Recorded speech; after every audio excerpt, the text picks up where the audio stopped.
Good morning. Happy Monday. Best day of the week. Best day of the week. How is Boston, Brandy? Are they just reeling right now, or the Yeah, riot? I haven't been outside yet today, but I imagine everyone is feeling pretty somber. I was at a non-Patriots fan Super Bowl viewing party last night. Well, we had one fan, but he was tame. But it was kind of the general consensus in the friend group that the diehard Pats fans would watch together. But I was really gunning for the Seahawks kicker to get MVP because he basically scored all the points in that game. But I guess that's not how it works. I would say sorry, but I just don't feel any remorse for any of the Patriots fans. You guys have had many years. I am not a Patriots fan. Do not lump me into this. Although if you're listening from Boston, yes, I am. Yeah, it's fine. I think it wasn't as exciting of a game as I would have liked, but I also don't really care too much. So it seems like the GMH team is not really feeling either way about the game. Real question though, favorite Super Bowl commercial? I'll go first. I'll go first with mine. I'll give you guys a second to think. The Alexa Plus one with Chris Hemsworth, like in all the different ways, like AI is going to kill you. Yeah. I can honestly say I did not watch a single commercial. There were just lots of kids running around the house, and it was really hard to hear anything except for screaming and excitement and all that from the 6 and unders. So I don't have a comment on that one. There was the Bosch one with Guy Fieri, and honestly, I just think I love him. He's just such a funny dude. So but I also wasn't really I was cooking a lot during the game. So, Ever the entertainer, Brandy. Yeah. I made a miso ginger chuck roast and it was pretty good. But yeah, well, okay. So pretty medium energy around our Super Bowl feelings, but hopefully if you're listening and you felt one way or the other that you're feeling good this morning, not too hungover, hopefully. But starting off today, we have some big money to talk about in a deal that I really struggle to understand. So Kindred, which is a home swapping platform, has raised $125 million. And first, congratulations. We like to see money coming into the space. I don't get it. I don't get the volume, like just the number seems crazy to me for a home swapping platform. There's a quote in here that says, "Our momentum signals that home swapping has become a global movement." And I don't know if we see that in any of the data. So I'd love to get your takes on that. $125 million for what? Like, I want to know the details of that. Are they buying properties and then sharing them with their members? Because that's a lot of money for a home sharing company, especially that's pretty new and pretty early. I feel like this might be one of those wealthy people echo chambers, like, oh, I've got 2 extra houses, I'll throw them on a platform. Oh, this is great. All of my friends are doing it, but not really in touch with reality. But that's my 2 cents. Congrats to the team. I'm a member on Kindred. I haven't put my home up yet, but I did some digging to see if I could book some upcoming trips through Kindred and see because when I signed up, I got like 5 credits and like what those credits were worth and what it would end up costing. So to their credit, they do have a lot of inventory and growing inventory on the platform. Just about every city that I looked at, and I could find something. What was tough though is a lot of the cities, a lot of the properties only had like a week or 2 that were available. So actually finding and availability in a lot of the properties, and then every other property, it's like, just send them a message and see if they're willing to host you, which isn't really the best experience for wanting to find and book something. And then when you go to book, like let's say you find it, the dates work out, and I think where and the revenue comes from and maybe where they're seeing some growth is essentially the fees are pretty equivalent to like a Airbnb or Vrbo. So there's no money changed hands among the guests and the hosts, but Kindred is still getting their fee associated with the booking. So can they sort of live up to a valuation of needing to $500 million? Yeah, what came out of raising 125 million? Like, I have a hard time seeing that, given some of the friction in terms of actually finding bookings and knowing the amount of volume that's going to have to be coming through their platform to book. But as regulation gets more and more prevalent, a lot of markets where you need to have platforms like this because it's sort of a gray area of being able to book off the major platforms.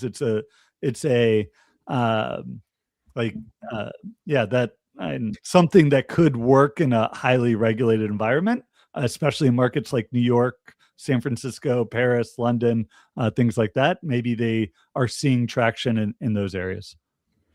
It's just like the people, if you're listing your homes, it's not a money-making ploy, obviously. So it just has to be like when you'd want to go on vacation. To me, it seems like so many variables have to line up exactly for this to work. And they quote here that Business Research Insights pegged the home exchange market at $5.6 billion for 2026. And I don't know. We were talking in the chat earlier last week, just like, what are numbers? Like all of these, just money seems like fake. These are just crazy numbers that are coming around. As someone who was part of a company that tried to raise, Series A, Series B at like much smaller valuations. I mean, it's just, it's really with, a path to profitability. This is like a very interesting, situation. Yeah, I think, first of all, congrats. It's a huge feat Yes. to be able to raise that kind of money. I'm wildly interested. If anyone wants to message me the terms of the deal, there has to be some debt associated with that to raise that much money. And I mean, I'd find it hard to believe it's a $500 million company if they ate 20-ish% dilution. But it's I struggle to see the TAM. I struggle to see the how an investor is going to 10x their investment. Well, we can, this will also be something we can keep our eyes on. I'm sure in the next year, we'll see how things go one way or another. But yeah, congratulations. It's an impressive feat. And we will, I guess, be proven right or wrong in the next 12 months. Then on to even crazier numbers. We have Airbnb and FIFA. And this is a really long article by The Athletic from the New York Times, very detailed, going into, all of the pricing around the different FIFA cities that are happening in the US. And it was funny. I read through this and I was like, I don't know why this is so long. Like there's an event and now there's surge pricing. And sometimes you get a reservation canceled because you booked when their pricing kind of slipped through the cracks. And I feel like this could have been a couple paragraphs. And that's just because I think we're in this business. And I was like, yeah, but do you guys find anything surprising in an article about one of the biggest games in the world and shocking pricing associated with it? I do have a comment, but could you pull the image back up? So when you look at this, so Airbnb and short-term rentals provide little relief for stretch World Cup travelers. I think you should probably add an A in there. So Airbnb and short-term rentals provide a little relief for World Cup travelers, because you do see significantly lower rates available for short-term rentals compared to hotels in these markets. A lot of the hotels are going to FIFA, and the prices on the hotel side are getting astronomical. And we've been looking at the short-term rental rates; they are much more reasonable. And you do see people and going for the moon in terms of the rates. Those properties won't get booked, but I definitely think short-term rentals are providing a little relief for travelers wanting to come in. We just did an event in Kansas City on Friday. My colleague Luke presented at it, and it was over 200 people showed up for a hosting crash course in Kansas City. So people are excited about it. We launched this new calculator. So any market or any property in any of these markets will tell you what you'll make during the World Cup, which was a fun bit of data science to actually calculate all those specific nights and what you're going to get booked, what you could earn. But there's a lot of excitement in a lot of these markets on hosting, becoming first-time hosts, and that New York Times article, I think, puts a lot of focus on just like there's so many cities, there's so many travelers that are going to be coming in, and there's just going to be a wide variety of stories of people getting canceled on, people hosting for the first time. And we all know like that first time that you're hosting, you have no idea what you're doing. There's going to be a lot of rough stories out there, and we all know Tyann with Branson Family Retreats, like she's putting on this hosting crash course. I think we need more of those probably around the country to help people understand what a good versus bad experience looks like.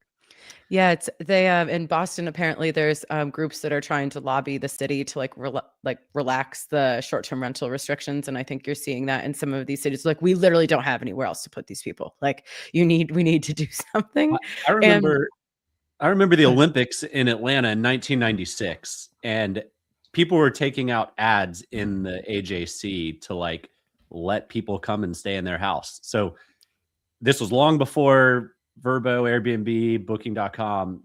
People were doing this because there wasn't enough hotel supply. So it's logical that that's still the case. And now we just have a better avenue to market and fill available properties.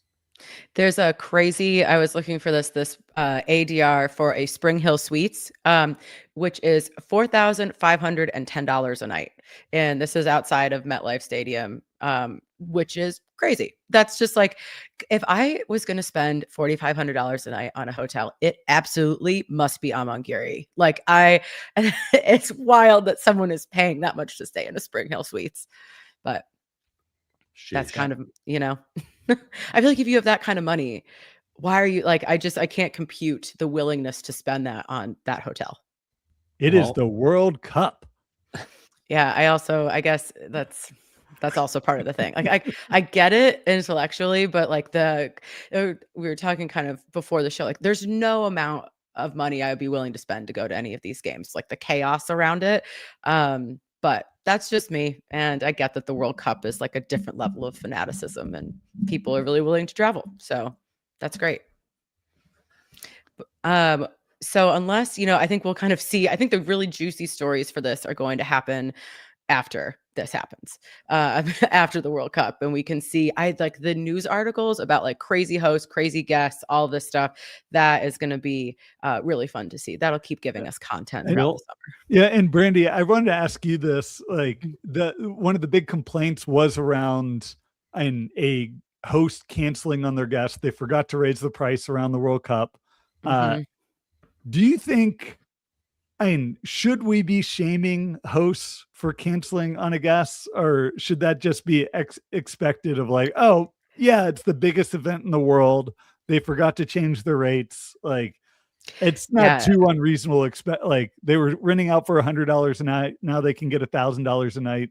Yeah, should they cancel? I know.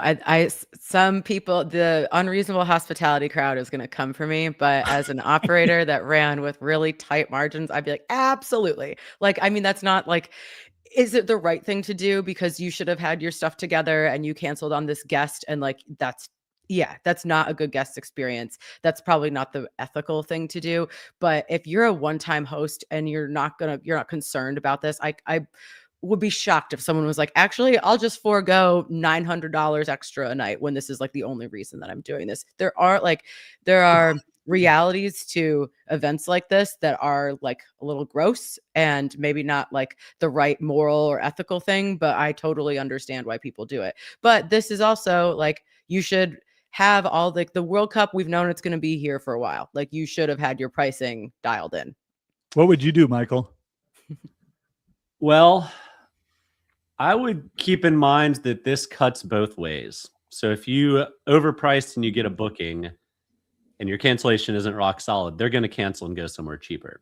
So you really need to nail the market. Don't be too high because you risk losing them. Don't be too low because you're going to lose a lot of money. And that's why you need AirDNA to tell you exactly what you need to do to price it. Shameless plug. I have no affiliation, but it's a tough one. I feel for the family who wants to bring their kids over and experience the World Cup, and it's their first time, Scotland in a generation of coming. But at the same time, I mean, $4,500 for the Spring Hill Suites makes me want to vomit. Good for them. They're finally catching up on, this K-shape that's been happening, and the mid-tier brands are going to be able to have a pretty good year next year as a result of it, or this year. But yeah, I don't know. I would want the guests to have a great experience and feel like they're paying market rate. How's that?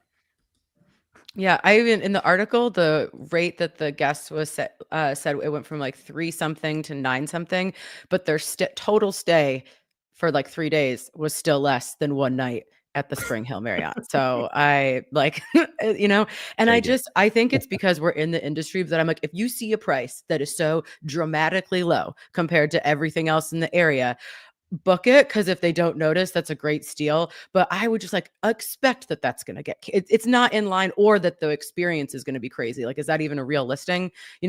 So many alarm bells would go off for me, but that's also because of we're in the industry. So yeah, we'll just have to wait and see. But I believe, Jamie, that you have a data point for the week for us. Is it FIFA related? Is it OTA related? What do we have this week? It is OTA related. And it is a data point that evolved after we talked last week. So the number is 14.9%. And that's it. I'm searching. Negative 14.9%. Supply growth on the OTAs. That would be rough. So it is Booking.com's stock over the past 5 days. So we had Booking.com down roughly 15%. We had Expedia down roughly 13%. Airbnb down 7%. TripAdvisor down 4%. It has been a tough week for the OTAs. And you mentioned it last week, sort of at the end of our call, Michael, the Claude bots, the new agents, and it appears that this is the new fear that's sort of wreaking havoc on the OTAs, is that this next wave of AI agents is just going to start booking direct. And that is going to, so if you had your robot doing everything for you, then it's going to go direct and disintermediate the OTAs. So what do you guys think about this new fear showing up? I've kind of been talking about it for a long time. I'm not surprised. I think the first mention of it on the show is November or December. So the era of agentic reservations is going to come on us faster than we think. I would guess something like 2 years. So it might be 6 months. But where your agent knows enough about you to pick a place that's better for you than whatever you're going to look for and find on your own. And I think we're getting to a point that can actually be true.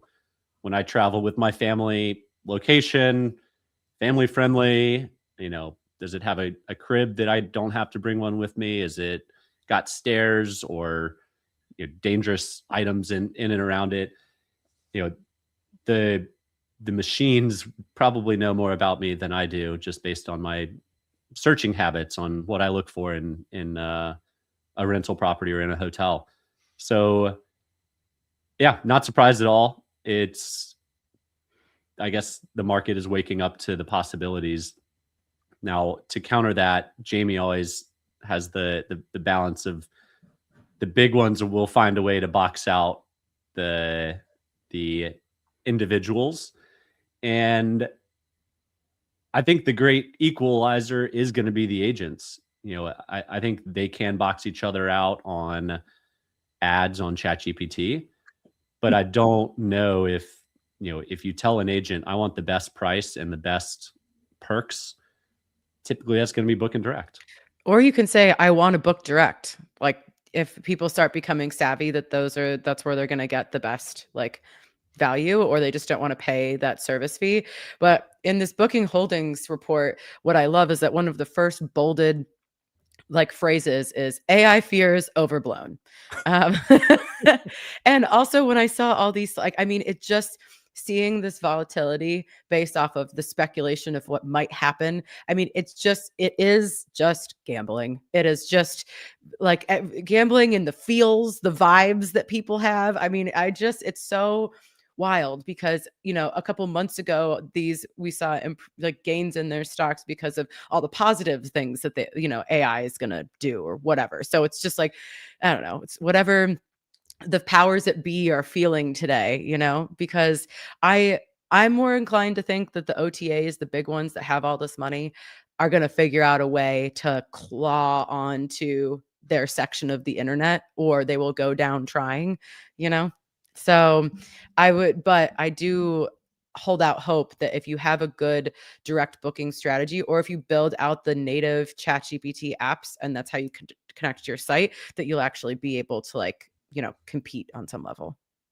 So two of the ways that the OTAs can compete is obviously they have the largest amount of search, but that doesn't really stop AI because it can crawl thousands of websites and find something. They're going to have to tighten their contracts to actually have rate parity and to have perks that are on par or better than booking direct. And then, this cycle becomes like, well, why would I even use you anymore? We're not completely in that world yet. We are a long way from complete mass adoption, but I think the agents can eat in. I think my prediction at the beginning of the year is 5 to 10% this year. So let's see. Yeah. So bring it back to the Super Bowl. Did you guys see the Claude ad that was making fun of the ChatGPT and the ads now showing up in your ChatGPT search? So the premise is like, and you're getting these sort of generic responses that are always super positive of like, of course you can get a 6-pack, but also like, here's this other thing that could help, which is this 1-inch riser in your shoe, which was hilarious. And I loved the ad. It's like, use my coupon, use my code, blah, blah, blah, to save 10%. And you can so see that happening with travel, right? Of like, with so many people using the AI to do travel planning, inserting in a booking.com ad or an Expedia ad or into that process, and makes sense. But also, and I fundamentally go back to, how is travel gonna, search and booking gonna change with LLMs? And I don't see the point anytime soon where someone is going to let that booking process happen end to end without reviewing the properties, the photos, the location. So much of travel planning and search happens like, you want options, and yeah, maybe on a business trip, and you don't really care. You're happy with the Spring Hill Suites in New Jersey, because you book it every time. But then ultimately, those travelers are going direct anyway, and you're not using the OTAs, and it's primarily leisure travel that's going through the OTAs anyway, which I think people, and why the OTAs do so well is people want options. They want to view a variety of properties across the different brands. They want to look through the photos. They want to look through the reviews, and feel comfortable with that choice. And as I say that, I'm like, LLMs could probably do a better job. But ultimately, like, are you going to change that behavior? Like, the meta players, Kayak did a great job of that, but ultimately the OTA still gained share even with Kayak and arguably providing a better sort of user option. Well, actually, to pull up Paul's comment, he says, if travelers feel the agentic experience is easier, faster, painless, the timeline rapidly accelerates, the UX will dictate so much. So yeah, kind of like along that line, if the process looks and feels super smooth and super easy, then the adoption will be better. And if there's friction points, then it'll take longer. And this is a case-by-case scenario. When you plan a family vacation and you want to know all the little ins and outs and you want to research even what AI is spitting back to you, then that's probably not the use case. But the use case is, hey, I'm going for 2 nights to New Hampshire, find me a place near this spot. And it just does it because like you're traveling by yourself, you don't care. Or you're spontaneous and you want to just let AI dictate what you're going to do, then that's cool. There's definitely going to be those people out there. There's definitely, when I lived in Germany, you could pay €5 on a Wednesday and it would tell you on a Thursday where you're going on a Friday. Skyscanner. It was German wings, but you pay $5 and it tells you where you're going 2 days later. You could pay an extra $5 to block out other cities that you've already been to, so you could keep racking it up. But live a little. Let AI dictate where you're going to go on vacation next.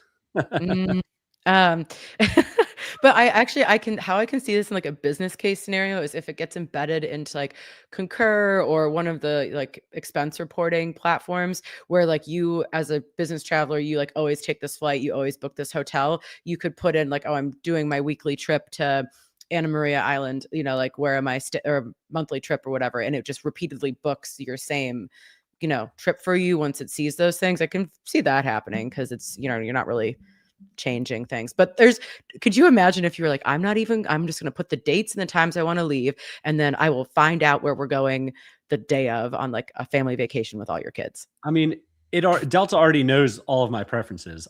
It knows I like to fly out in the mornings. I like to come back in the afternoons. I like an aisle seat as far, up the plane as possible. It knows everything already. So me just having to go through it and pick it out is not necessary. Yeah. Well, we'll see. This continues to be like this. I feel like this tug of war between like the industry or the OTAs feeling positive or negative about how this is going to go. So in a couple months, I feel like we'll have, at the end of like another quarter, we'll have another take on how this is going. But anything exciting happening for you guys this week? Wow. Don't all jump at once. Yeah. Well, traveling up to New Hampshire, we can reveal why in the coming weeks. But you're coming to me, and it's cold up here, so it's gonna be cold. Yeah. It's gonna be 70 degrees here in Alabama today, and it's a high of like 22 up there. So that was better than yesterday when it was 7 degrees. So it's balmy. Beautiful. Well, I don't know if I have the right clothes, but don't make fun of me. I'll bring some hand warmers for you. Thank you. How about you, Jamie? Yeah, I'll be in Atlanta this week enjoying the 70-degree weather. Yeah. I'm like, I voluntarily moved here. I just have to repeat that to myself all the time. Well, thanks to all of our live viewers for tuning in. Paul, Terry, JP, thank you for tuning in and commenting and being so active. We really appreciate it. And we will see all of you guys on the show next week.